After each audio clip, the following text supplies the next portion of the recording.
EAMCET స్ట్రెస్సా? Testonic.ai ని try చేయండి. Free mock test, custom test, AI insights మరియు పర్ఫార్మెన్స్ ట్రాకింగ్ కూడా. Register now.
నుంచి కిమ్స్ హాస్పిటల్లో ట్రీట్మెంట్ తీసుకుంటున్న Sritej last 15 days back ICU నుంచి రూమ్కి షిఫ్ట్ చేశారు.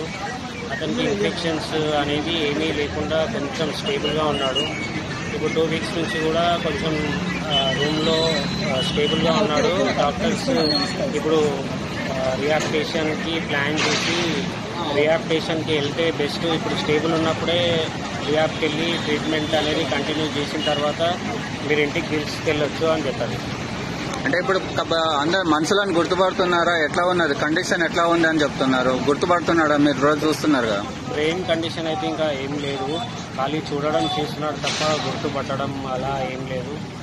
ఫుడ్ కూడా కొంచెం మోరల్గా 15 days నుంచి కొంచెం మోరల్గా ఫీడ్ కూడా తీసుకుంటున్నాడు కొంచెం లైట్గా. అంటే డాక్టర్లు ఏం సజెషన్ చేస్తున్నారు సార్? డాక్టర్ సజెషన్ చేసేదంటే ఇంకా బ్రెయిన్ వైజ్ అయితే ఇప్పుడు ట్రీట్మెంట్ ఇంతవరకే ఉంది, ఇంతకు మించి బ్రెయిన్ నుంచి ట్రీట్మెంట్ అనేది ఏం లేదంటున్నారు. నెక్స్ట్ ఫిజియోథెరపీయే దానికి ట్రీట్మెంట్. రిహాబిలిటేషన్లో ఫిజియో అవి చేయాలని చెప్పారు. అంటే కంప్లీట్గా బెడ్ రెస్ట్లో ఉంటుండా లేకుంటే లేచి నడిచే అవకాశం? కంప్లీట్ బెడ్ రెస్టే ఉన్నాడు. బెడ్ రెస్ట్ అంటే ఫుడ్ తీసుకోవడము, మందులు తీసుకోవడము మీరే అలా తనకు తాను తీసుకునే అవకాశం ఏమైనా ఉన్నదా? నోట్ నుంచి ఏమీ లేదు.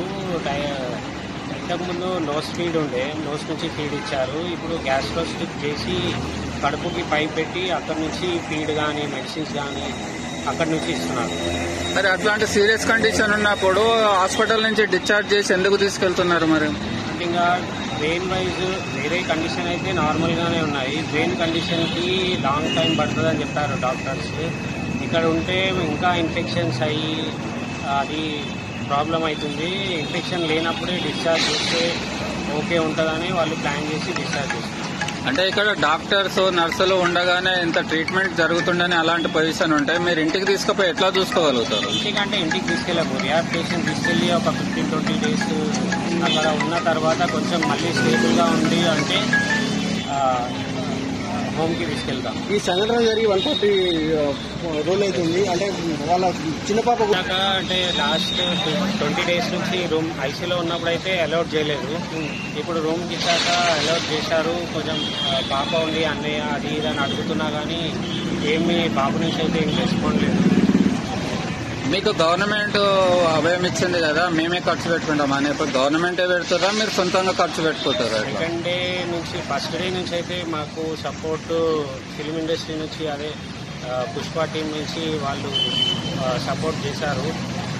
వాళ్ళు ఇన్స్ట్రక్షన్తోనే ఇన్ని రోజులు నడిచింది. ఇప్పుడు కూడా వాళ్ళు బిల్లు కొరకైతే మాకుతోని ఏం డిస్కషన్ చేయలేదు. మీకు డిశ్చార్జ్ అనగానే వాళ్ళు ఓకే అన్నారు. వేరే ఏం అడగలేదు వాళ్ళు. ఇప్పుడు మీరు ఫైనల్ ఏం చెప్పాల్సుకున్నారు?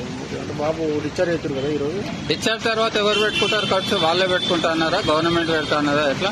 అదేం డిస్కషన్ అనేది ఏం కాలేదు సార్. అది ఈ సపోర్ట్ అనేది గవర్నమెంట్ నుంచి అయినా ఈ పుష్ప టీం నుంచి అయినా కంటిన్యూ ఉండాలని కోరుకుంటున్నాను. ఎప్పుడు డిశ్చార్జ్ చేస్తారు? ఇవాళ డిశ్చార్జ్ చేస్తాను. చేసిండ్రు ఆల్రెడీ ఇంకా ఉన్నారు. డిశ్చార్జ్ సమ్మరీ అయిపోయింది. ఇప్పుడే వాళ్ళు మెడిసిన్స్ అవన్నీ ఎట్లా యూజ్ చేయాలి అవన్నీ చెప్పారు. ఇవాళ 9:30 అట్లా డిశ్చార్జ్ చేస్తారు. ఎక్కడ రిహాబ్ సెంటర్ ఎక్కడ కొంచెం తీసుకెళ్తారు? ఇక్కడ Asian Secunderabad Asian second transfer.